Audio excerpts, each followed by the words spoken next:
Hi, this is Equip School of Discipleship session on church history. We're going to pick up after Pentecost. Sam talked about already the birth of the church. We're going to do this as two parts and approach of being more of a survey or an overview of history. Some of it will be end up talking about the history in general of what's going on in the world, because how that shapes the church's interaction and response. And this is broken down into different eras, which in here we're going to call them ages. And so the first period is the age of Jesus and the apostles, and that goes from 6 BC to AD 70. Now, I won't spend as much time here because we already know a lot about that through the New Testament, and maybe we can cover it in the class if you have questions about more details about this. And so, Pentecost comes in at 33 AD, and then we have, I'll kind of talk a bit about the synagogue at the time, and how Paul uses that as his kind of his starting off point for his missionary journeys.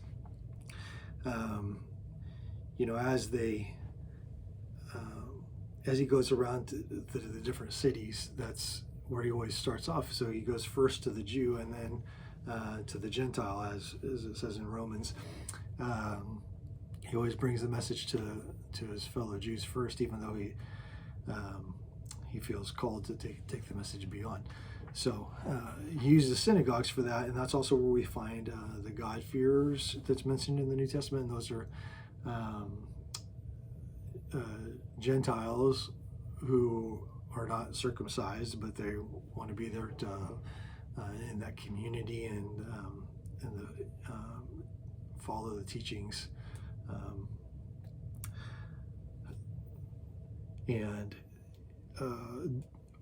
One of the other things that stands out during this time is that I was going to talk about some of the persecutions, that the initial ones that start happening is that come about, that are unique for the Jews and the Christians, because they refuse to offer sacrifices and to on behalf of the emperor, and not participating in emperor worship was one of the things that set them apart. And it's one of the reasons why the Jews actually start to revolt and start the Jewish wars in the 60s, in 66, and then by 70 is when the army comes in and destroys the temple, and it's the fall of Jerusalem. So at that point, the church is the leaders have moved out of there. Antioch becomes one of the major hubs, and so we'll kind of in that first age there at AD 70. Now the next part goes from 70 to about 312, and if you don't care about the names and dates, then don't worry about it, but I have them in there as a way to kind of keep things in order. The age of Catholic Christianity is this period.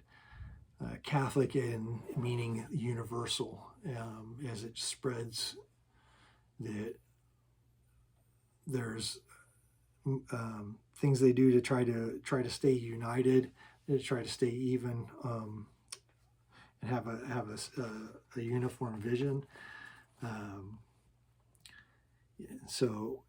After the fall of Jerusalem, we see the center of the Christian movement, move north to Antioch and eventually west. Alexandria in Egypt is another big center of the church. Alexandria is the second largest city in the Roman Empire at this time. Antioch is the third, and so that's one of the reasons that it's there, and we'll continue to hear about those places because they were massive cities at the time. during this period, during this age, we also is when there starts to be, there had already been, martyrdoms, but it's a distinguishing part of this time where there is martyrdom, and it grows to being even like a desire for martyrdom to prove your faith and to stand up for your beliefs, and also causes one of the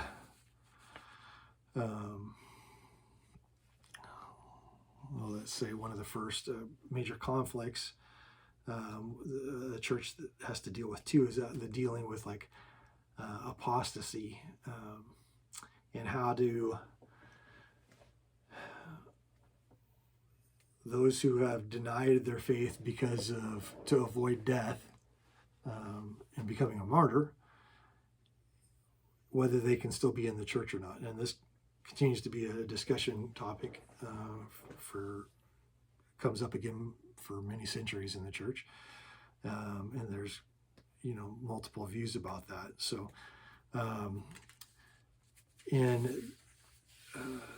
one of the other things that we start to see is the rise of heresies, or the false teachings. And as I was reading and studying about this, this can also be a reason of we hear about Gnosticism during this time, and I'm not going to get into all the heresies. There's a lot of them, and there's even kind of the theological, some of those aspects I'm not going to talk about here, but that's one of the main themes from this period, is as the church wrestles with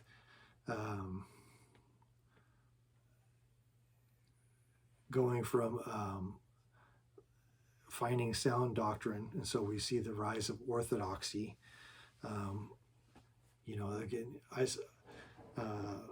I'll say this as a small O orthodoxy, but orthodoxy is in right teaching, and so there's the rise of orthodoxy. We see there's also false gospels, and then there's Gnosticism, and that becomes a major issue for the church to have to figure out what to do with that, and where the authority lies. Even in the New Testament, we see some of the doctrines or some of the teachings that Paul even includes in the epistles. And so as a way to combat some of these things, we see doctrines that are used through hymns. You have the rule of faith, and then the creeds.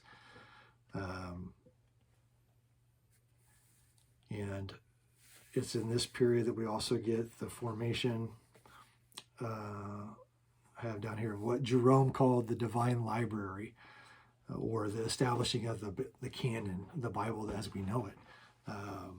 And this was, had been taking place as people already, but the establishing the canon was well underway by 190 AD, and it was totally completed by for what we have now by 367.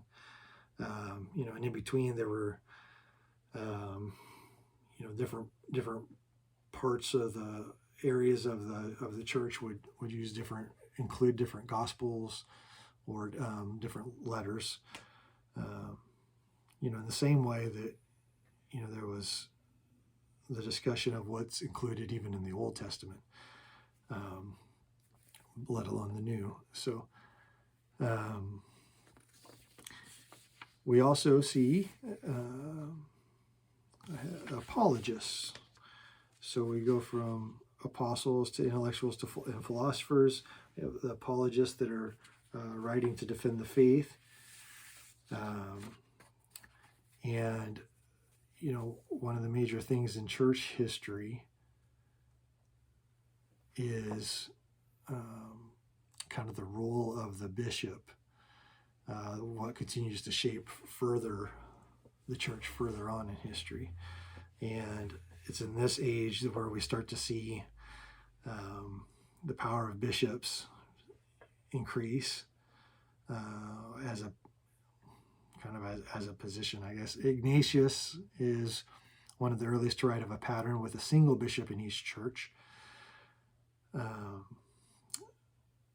or with a single bishop, a body of presbyters or elders, and then a company of deacons, and as kind of the structure of the church. And but then Alexandria had no single bishop until AD 180. Now, obviously, we see that in Scripture and Paul's letters, and when he's telling them to create this structure. But during this period, you have there's different sizes and the different places where people would meet.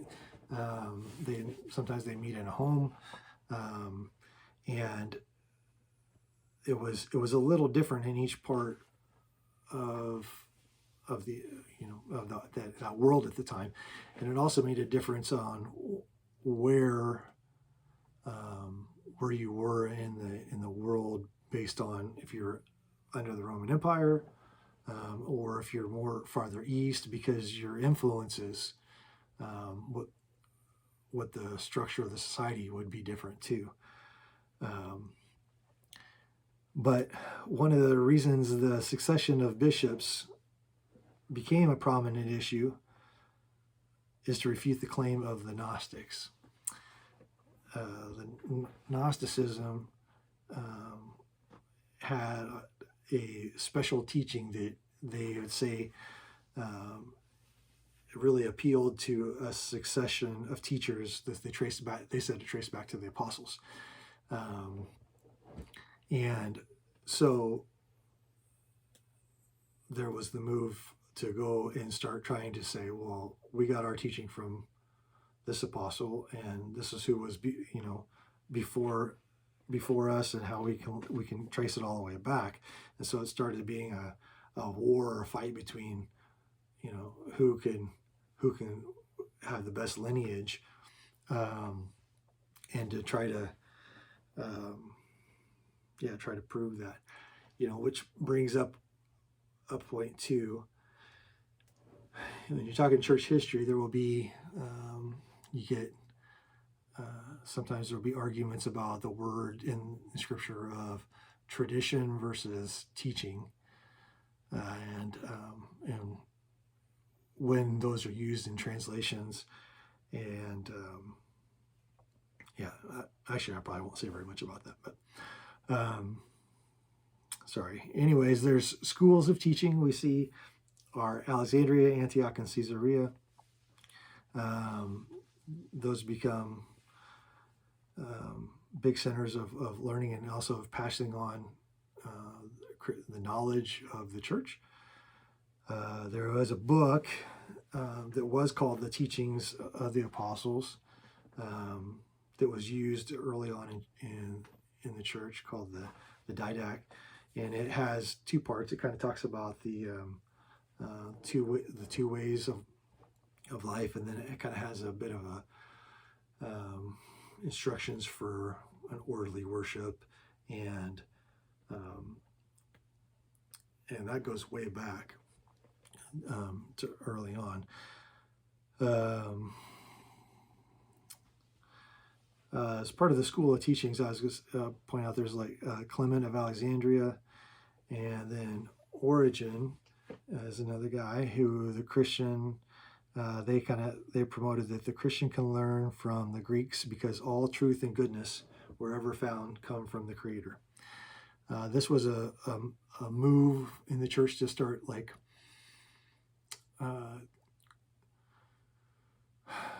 a distinction that the Jewish way of life was to be separate, and to not engage as much with the rest of the world. Well, these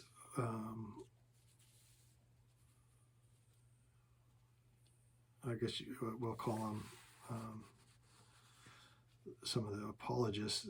Origen gets into trouble later on, or with some of his ideas, but but this one is where we start to see a growth of this idea of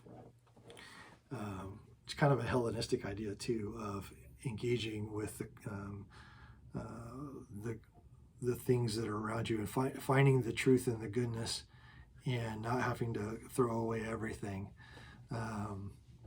And using, well, we see it with Paul. Paul did it too, like of pointing out the truth in the goodness in something, and using that as a way to share the gospel, and to recenter.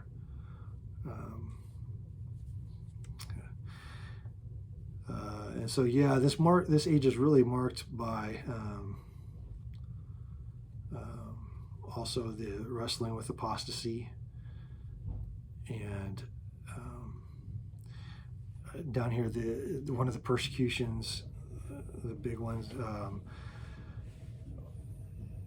The army was even purged of Christians. Imperial edicts commanded the destruction of church buildings. They prohibited Christian worship and the burning of scripture. Bishops were imprisoned, tortured, and many of them were put to death. The big ones happened around 250, and then also right around 300. And these were, empire-wide persecutions that had pretty major effects. And so, during this period, as the church grew, you also had them wrestling with, like, your life would, you could be at risk for what you believed. And that's one of the things that changes a bit in this next one, because then the age of the Christian Roman Empire is in 312 to 590, and it kind of gets started off because of one of the Roman emperors, actually the son of one of them. He comes in, he was up kind of what's northwestern Europe now,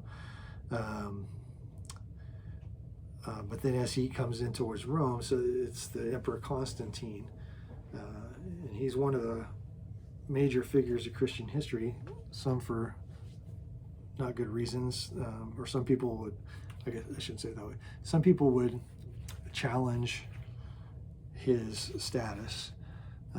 There's some discussion about his part in this, but anyways,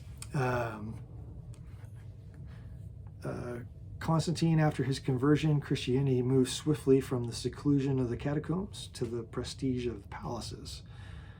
The movement started the 4th century as a persecuted minority, the movement being the Christian movement.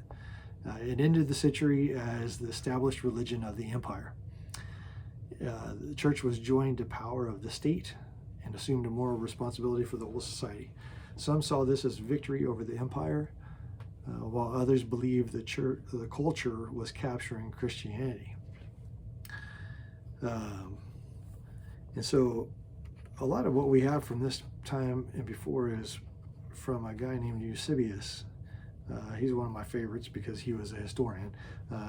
He was a church historian, and he became the biographer of Constantine too. That's why he's in this, including this part. And he actually became a bishop too of Caesarea. And Eusebius, he has a book called the Early Church, the Early Christian Church, and he went around and traveled around and collected writings, and because of his compilation, we don't have all of his writings, but because of one of his major works, is some of the only record of things that went on during that time. And in there he'll list at different points, like what I was talking about with the canon, the collection of making the Bible. He'll include who was using what and where, and he's a pretty, he's a pretty cool cat. Now, he's, as a historian, he did a great job. There was, before Constantine, he was kind of followed under. He got into a bit of trouble because he was. He got caught up in one of the controversies of the time, which was the Arian controversy, and he was kind of on the wrong side of that for a while, and then, but then he comes out, he changes which group he's with, and then comes out all right. But Constantine's conversion, it comes in 312. Actually, right around that time. And so he, as he was leading his army, and there's a long story with it, but anyways, he becomes a Christian. His wife and kids, or even get Christian, were believers, and then the main thing with him is that from 312 on, he favored Christianity because he said that God helped him win the battle when he had the fewer numbers that he shouldn't have won based on that, and but God gave him the victory, and so he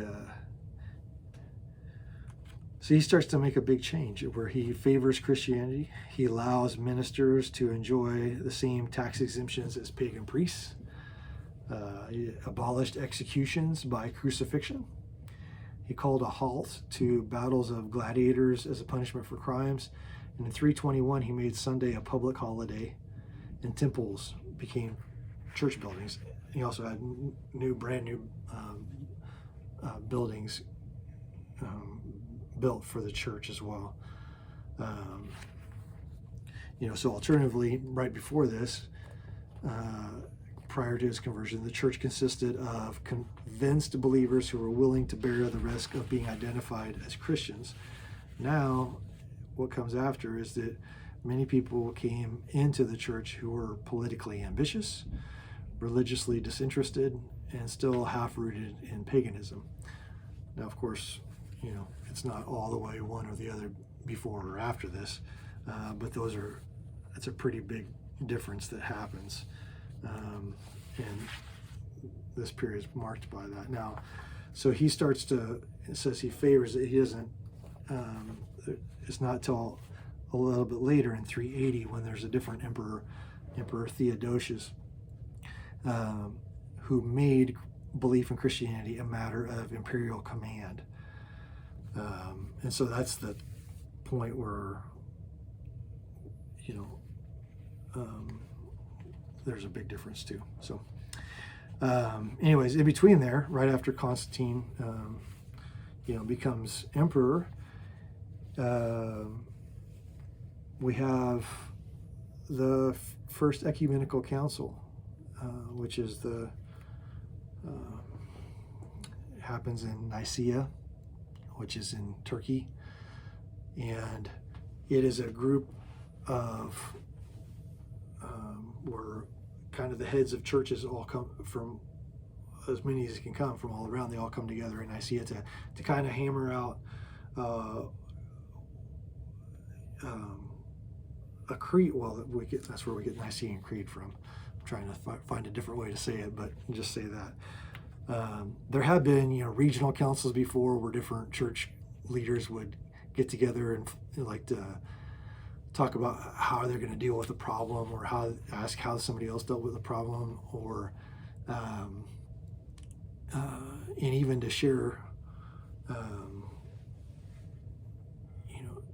try to come out with having the same stance on things. But this is recognized as the first, I guess you could say, empire-wide at that point, council.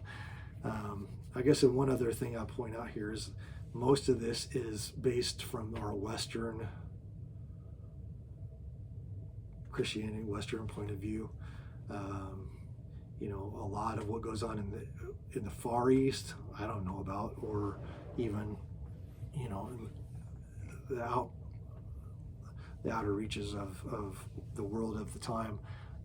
I don't know. We just there are a couple books that have come out recently talking about some of the stuff in the Far East,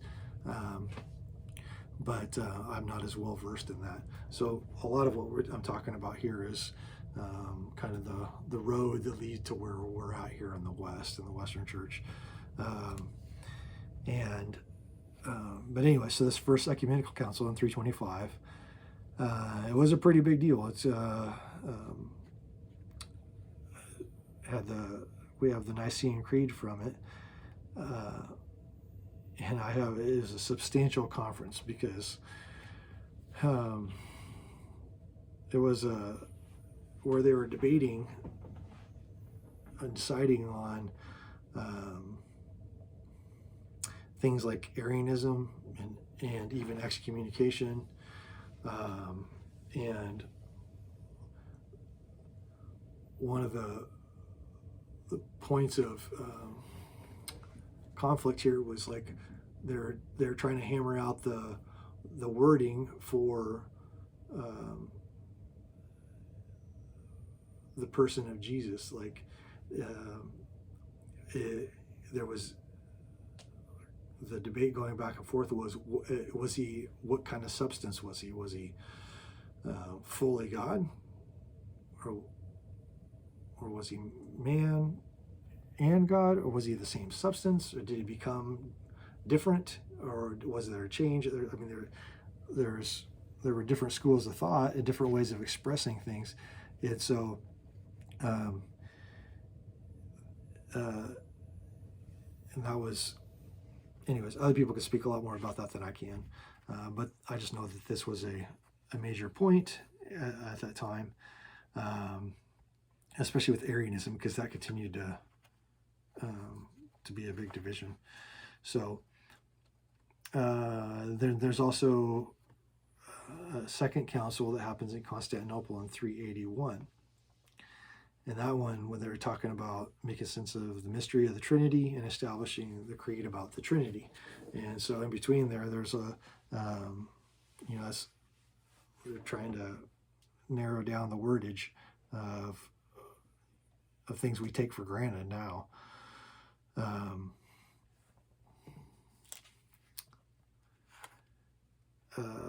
would say right in between there too, one of the historical notes with the Roman Empire is that Constantine moves the capital to away from Rome. He relocates to what was it was Byzantium before, and he builds the new city Constantinople. That's where Istanbul is today. There's a fun song about it too. But Constantinople becomes the center in the East, and so and shortly after that, whatever I was talking about, Emperor Theodosius, when that emperor starts it's on his deathbed, he divides the empire, the Roman Empire, into the East and the West, and puts his two sons one in charge of each, and this becomes a kind of a major thing for the future of the church, because as there were kind of these two capitals again, the East and then the West. You get Rome and Alexandria kind of go more with the West. Antioch and Constantinople are on the East, which will shape some of the thinking, some of the teaching, and some of the future of the church. that kind of starts to happen in this time. And again, that's right around 400. And shortly after that, in 410, the city of Rome is sacked. Rome is sacked by the Visigoths, which are a Germanic people. They come down and they run right over.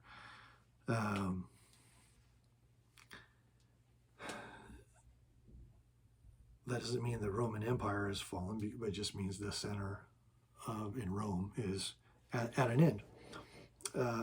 And one of the reasons we talk about that here is because as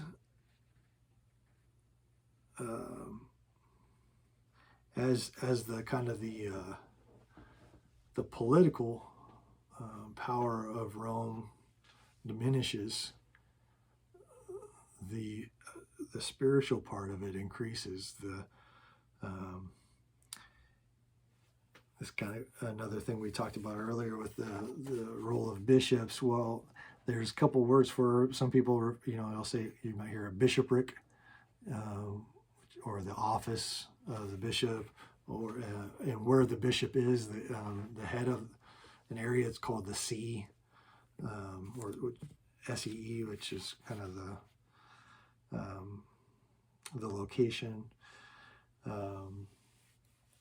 The Romans had a religious title of Pontifex Maximus, which just meant that they were the high priest, and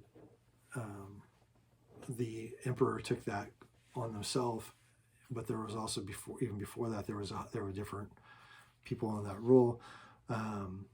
Well, the Bishopric of Rome increased in primacy during the councils that we talked about.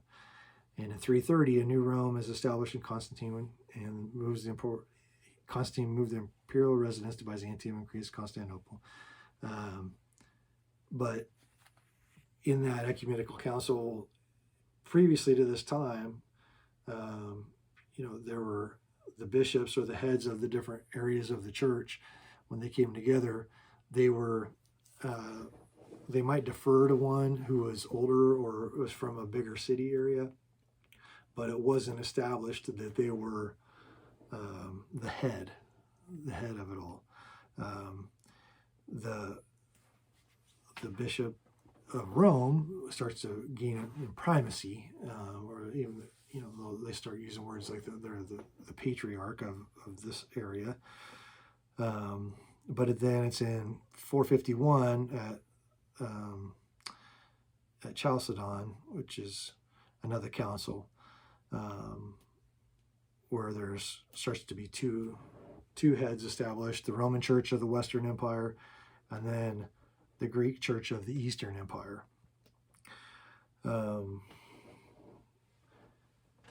Which starts to, we have the Roman Catholic Church in the West now, and there is the Eastern Orthodox that was based out of the eastern side of the empire.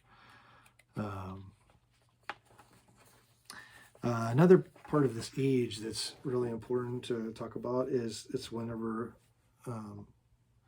the growth of monasticism in the history of the church. There's a big wave of that takes place.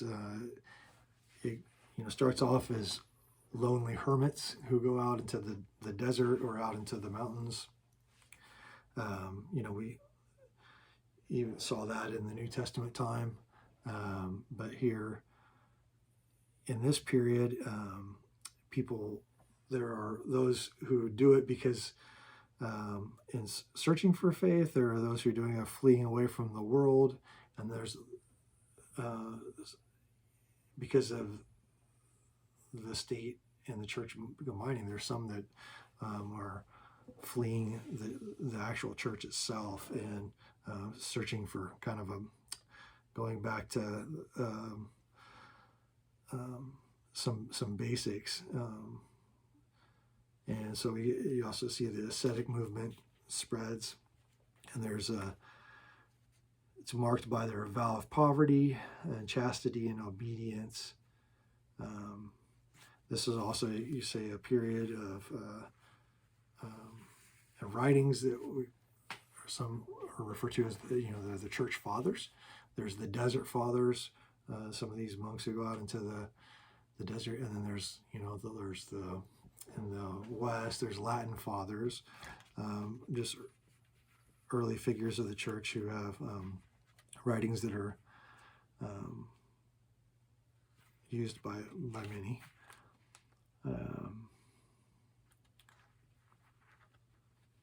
And one of the have down here 476, the end of the Christian Roman Empire in the West, and then Emperor Justinian in the 527 is in the East, and he starts to see the unique Byzantine blend of Roman law, Christian faith, and Greek philosophy with a pinch of the Orient. I'm not going to have much time to go into that, but this also is the period where you start getting the roots of the iconoclastic controversy in the East.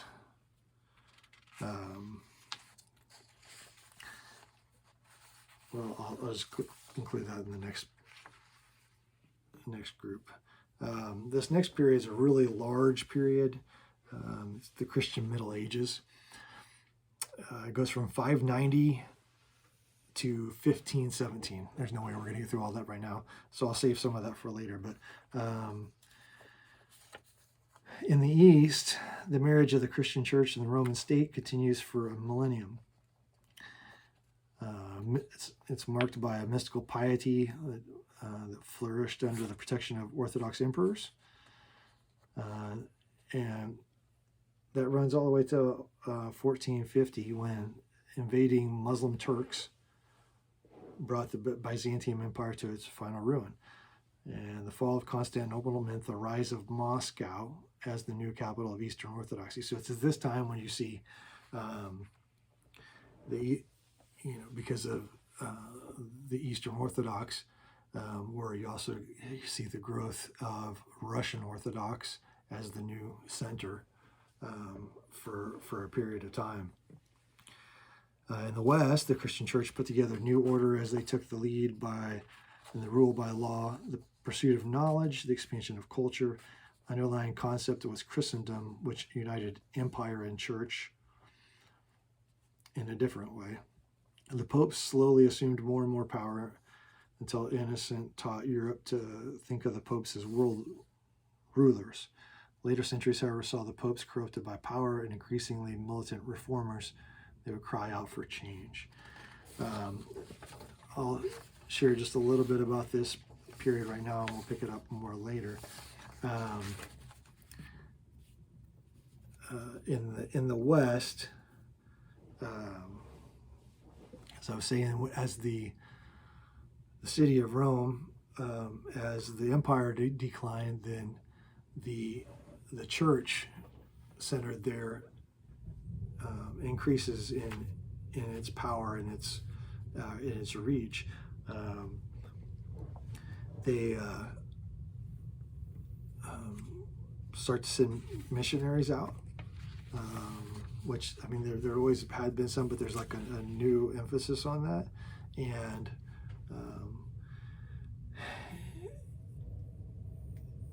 as one of the main parts about that is as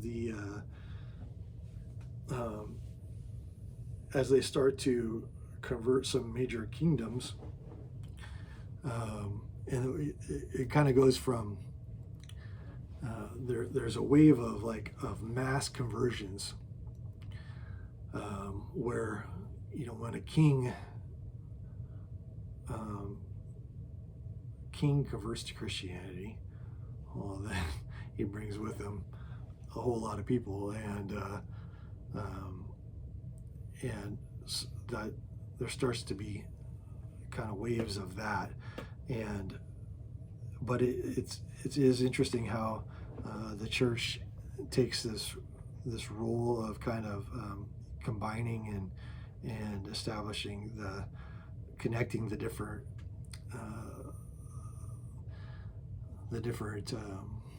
nations, and in establishing kind of what becomes Europe. There are many different people from this time that we could talk about, but I think we'll have to save it for later. You also get in the early 600s is also where in the East you start to, that's where we have in 610 is when Muhammad recites a new movement where Muhammad has the Quran, and so there's 100 years movement of war, and numerous capitals would fall to Islam in this 7th century. And then by the 8th century, 1/2 of all Christians lived under Islamic rule. It's just a crazy swing. Anyways, this is getting kind of lengthy for this one, so I'll leave it there. And any questions that we have about some of these other notes, we can pick up and talk about during the class session, and I'll try to go from there.